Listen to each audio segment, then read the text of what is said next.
नमस्कार दोस्तों, अगर आप class 12th Hindi chapter 4th Ardhanarishvara पाठ के ऑब्जेक्टिव क्वेश्चन एक ही वीडियो में पूरा करना चाहते हैं तो आप बिल्कुल सही जगह पे आए हैं। तो आज के इस वीडियो में मैं आपको 2026 परीक्षा के लिए आने वाले सभी महत्वपूर्ण ऑब्जेक्टिव क्वेश्चन आंसर बताने वाला हूं। तो क्वेश्चन नंबर 1 से शुरू करते हैं। कहता है पहला क्वेश्चन, अर्धनारीश्वर पाठ के लेखक कौन है? तो ए नंबर में दिया गया है नामवर सिंह, बी में दिया गया है रामधारी सिंह दिनकर और सी नंबर में दिया गया है हजारी प्रसाद द्विवेदी और डी नंबर में दिया गया है रामचंद्र शुक्ल। तो एक नंबर का ऑप्शन हमारा बी हो जाएगा, रामधारी सिंह दिनकर जी।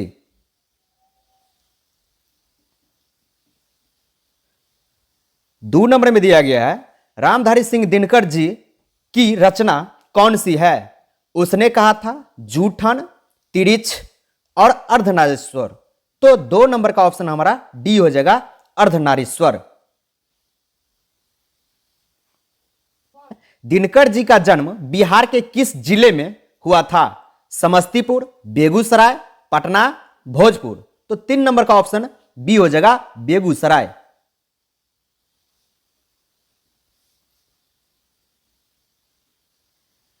चार नंबर में दिया गया है अर्धनारीश्वर में किस गुण का समन्वय है? नारी के, पुरुष के, नारी और पुरुष दोनों के, इनमें से कोई नहीं। तो 4 नंबर का ऑप्शन हमारा सी हो जाएगा, नारी और पुरुष दोनों के।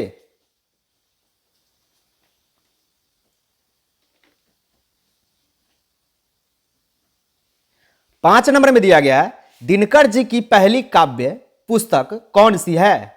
कुरुक्षेत्र, हुंकार, रसवंती, पर्णभंग। तो 5 नंबर का ऑप्शन हमारा डी हो जाएगा, पर्णभंग। 6 नंबर में दिया गया है दिनकर जी की पहली कविता किस पत्रिका में प्रकाशित हुई?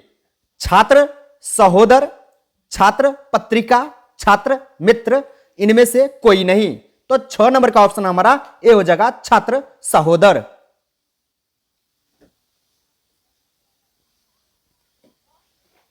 7 नंबर में दिया गया है दिनकर जी की पहली कविता कब प्रकाशित हुई? 1920 में, 1925 में, 1930 में, 1935 में। तो 7 नंबर का ऑप्शन बी हो जाएगा, 1925 में।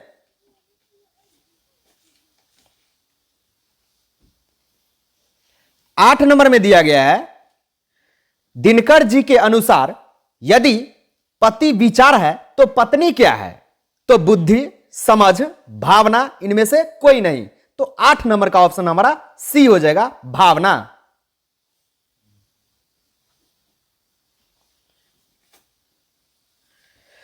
9 नंबर में दिया गया बुद्ध और महावीर ने नारियों को कौन सा अधिकार दिया? संन्यास लेने का, भिक्षुणी होने का, पति के त्याग का, इनमें से कोई नहीं। तो 9 नंबर का ऑप्शन हमारा बी हो जाएगा, भिक्षुणी होने का। 10 नंबर में दिया गया है पुरुष जब नारी के गुण लेता है तब वह देवता बन जाता है, किंतु नारी जब नर के गुण सीखती है तब वह राक्षस हो जाती है। तो यह किसका कथन है?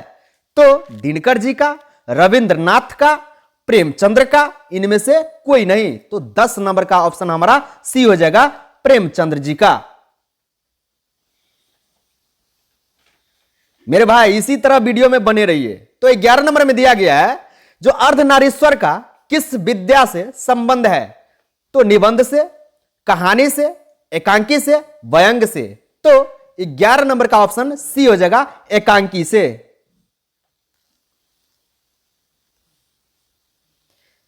12 नंबर में दिया गया है किसने अपने जीवन के अंतिम दिनों में नारीत्व की साधना की थी? गांधी जी ने, रविंद्रनाथ ने, दिनकर जी ने, उदय प्रकाश ने। तो 12 नंबर का ऑप्शन हमारा ए हो जाएगा, गांधी जी ने। 13 नंबर में दिया गया है अर्धनारीश्वर शंकर और पार्वती का किस प्रकार का रूप है? यथार्थ का, कल्पित का, आदर्श का, वास्तविक का। तो 13 नंबर का ऑप्शन बी हो जाएगा कल्पित का। 14 नंबर में दिया गया है, प्रेमचंद्र के अनुसार नारी जब पुरुष के गुण सीखती है तब वह क्या हो जाती है? तो आकर्षक हो जाती है, साहसी हो जाती है, या कोमल, या राक्षसी। तो 14 नंबर का डी हो जाएगा, राक्षसी हो जाती है। और 15 नंबर में दिया गया है, निम्नलिखित में कौन सी रचना दिनकर जी की नहीं है?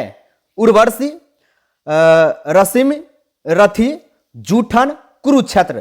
तो 15 नंबर का ऑप्शन हमारा सी हो जाएगा, जूठन।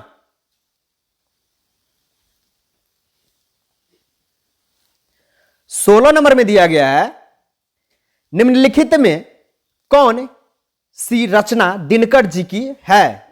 ये सदियों का संताप, परशुराम की प्रतीक्षा, दरिया घोड़ा और रसातल यात्रा। तो 16 नंबर का हमारा ऑप्शन बी हो जाएगा, परशुराम की प्रतीक्षा। 17 नंबर में दिया गया है,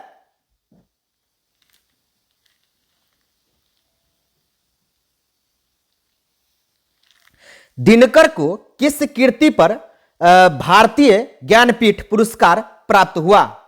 अर्धनारीश्वर, उर्वशी, हुंकार, कुरुक्षेत्र। तो 17 नंबर का ऑप्शन हमारा बी हो जाएगा, उर्वशी।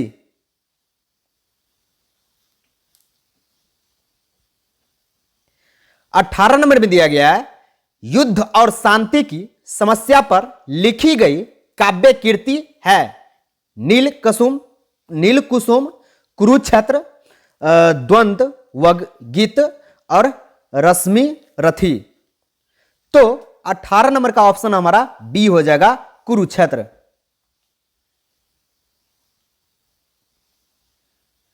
19 नंबर में दिया गया है, अर्धनारीश्वर कल्पित रूप है? शिव और पार्वती का, राम और सीता का, राधा और कृष्ण का, विष्णु और लक्ष्मी का। तो 19 नंबर का ऑप्शन हमारा ए हो जाएगा, शिव और पार्वती का। 20 नंबर में दिया गया है, जो अर्धनारीश्वर कल्पित रूप है, ये सेम क्वेश्चन है, आगे बढ़ते हैं। 20 नंबर में दिया गया है, जो गांधारी थी, तो दुर्योधन की मां, कृष्ण की मां, अर्जुन की मां, बलराम की मां। तो 20 नंबर का ऑप्शन हमारा ए हो जाएगा, दुर्योधन की मां।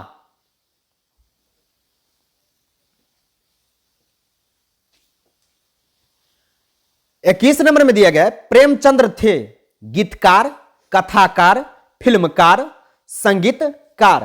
तो 21 नंबर का ऑप्शन हमारा बी हो जाएगा, कथाकार।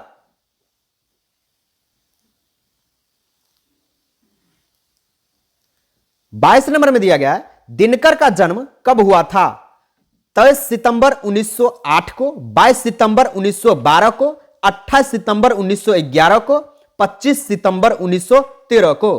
तो 22 नंबर का ऑप्शन हमारा ए हो जाएगा, 23 सितंबर 1908 को।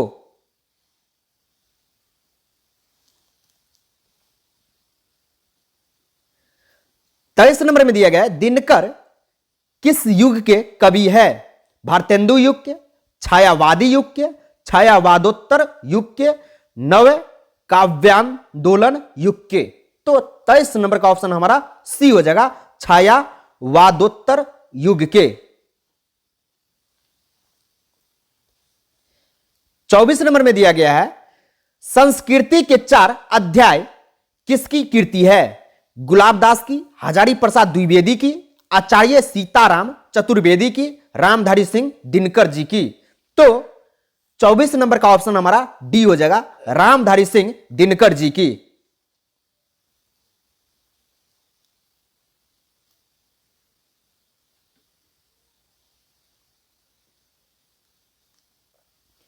पच्चीस नंबर में दिया गया है, कौन सी कीर्ति रामधारी सिंह दिनकर की लिखी हुई है?